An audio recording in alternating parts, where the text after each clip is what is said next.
अब उसके उपरांत थी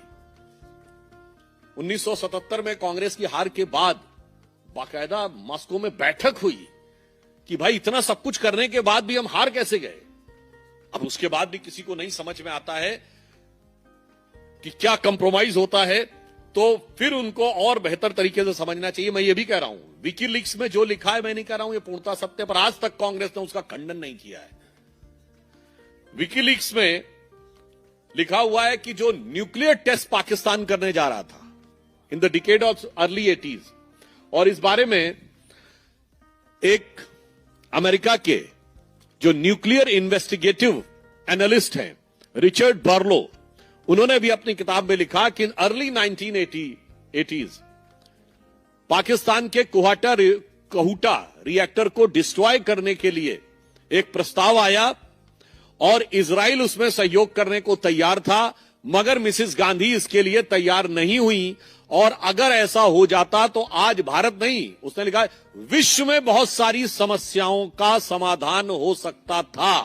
तो आज जवाब इस बात पे चाहिए कि आप तैयार क्यों नहीं हुए जब सब सारी चीजें तैयार थीं। इसके अलावा आप सभी को ज्ञात है कि कच्चा थीवू आइलैंड किस ढंग से श्रीलंका को दे दिया गया, और सबसे बड़ा कंप्रोमाइज ये कि 1971 की उस ग्रैंड विक्ट्री को कैसे राजनीति की कूटनीति की मेज पर उस शानदार विजय को पराजय में तब्दील कर दिया गया, जब हमने पाकिस्तान के 93,000 युद्धबंदी वापस किए और अपने 54 वापस नहीं लिए। पाकिस्तान ने हमारा 30,000 स्क्वायर मील का जो इलाका कब्जे में है वो नहीं वापस किया, और आज का जो पाकिस्तान यानी तत्कालीन पश्चिमी पाकिस्तान का 2,500 से 3,000 स्क्वायर किलोमीटर जो हमारे कब्जे में था वो वापस कर दिया गया। मैं पूछना चाहता हूं 93,000 देके 54 वापस ना लेना, ये कौन सा कंप्रोमाइज था और ये किसके आधार पर किया गया था। और मैं तीसरा भी उदाहरण आप सबको बता देना चाहता हूं। 1974 का पोखरण का परमाणु विस्फोट भारत के अनाउंस करने से पहले रशिया और अमेरिका दोनों ने अनाउंस कर दिया था कि इंडिया हैज कंडक्टेड टेस्ट। यह इस बात का प्रमाण है कि भारत की गोपनीय से गोपनीय जानकारी